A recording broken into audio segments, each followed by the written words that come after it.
নমস্কার বন্ধুরা, আমার চ্যানেলে তোমাদের সবাইকে স্বাগত। আজ আমার রেসিপি বিউলির ডাল। এটাকে অনেকে কলাইয়ের ডালও বলে থাকে। ডালকে প্রথমে আমি ভালো করে ধুয়ে নেব। ধুয়ে নিয়ে প্রেসার কুকারে সেদ্ধ করে নেব। বিউলির ডালটা আমি সেদ্ধ করে নিয়েছি। বিউলির ডালটা 90% সেদ্ধ করেছি। পুরো গলে গেলে খেতে ভালো লাগে না। এখানে আমি একটু সাদা তেল দিয়ে নিয়েছি, আর একটু দেবো।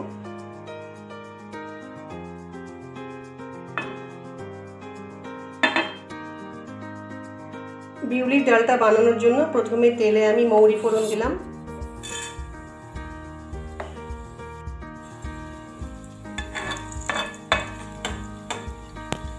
এবার একটা শুকনো লঙ্কা ফোড়ন দিলাম।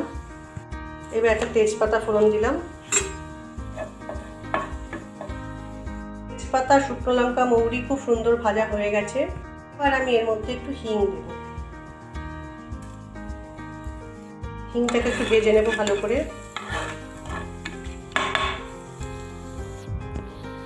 ফোড়নগুলো ভাজা হয়ে গেছে এবং হিং দিয়ে খুব সুন্দর একটা গন্ধ বেরোচ্ছে। এবার আমি ডালটা দিয়ে দেব।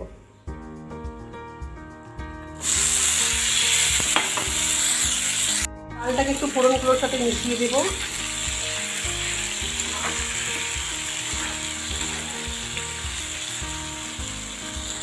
এবার এর মধ্যে একটু গরম জল দিয়ে দেব।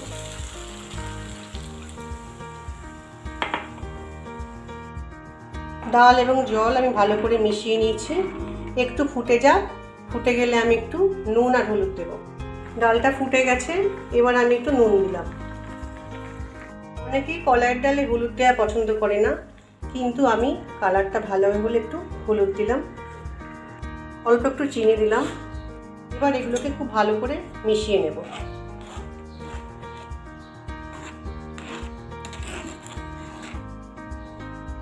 ডালটা প্রায় তৈরি হয়ে এসছে।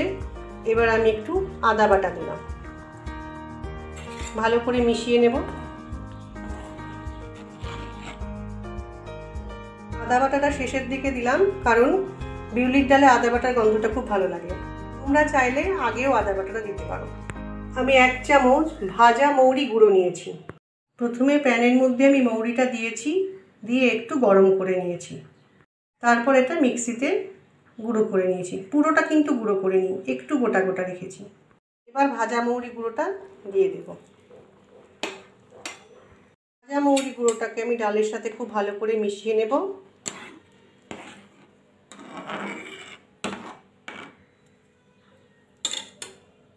ভাজা মৌরি গুঁড়োটা দেওয়ার পর আমি ডালে আর কিছু মেশাবো না। আমার ডালটা তৈরি হয়ে গেছে। গরমের দিনে এরকম একটা বিউলির ডাল কিন্তু খুব পছন্দের একটা খাবার। যারা আমার মতো বিউলির ডাল তো পছন্দ করো, তারা এইভাবে ডালটা বানিয়ে একবার দেখো তো কেমন লাগছে। আশা করছি ভালোই লাগবে। আমার এই ভিডিওটি যদি ভালো লাগে তাহলে একটা লাইক করো, আর প্লিজ সাবস্ক্রাইব করো। আমার এই ভিডিওটা দেখার জন্য তোমাদেরকে অনেক ধন্যবাদ। আজ ভিডিওটা এখানেই শেষ করছি। ফিরে আসছি পরের আর একটা রান্নার ভিডিও নিয়ে। তোমরা সবাই খুব ভালো থেকো।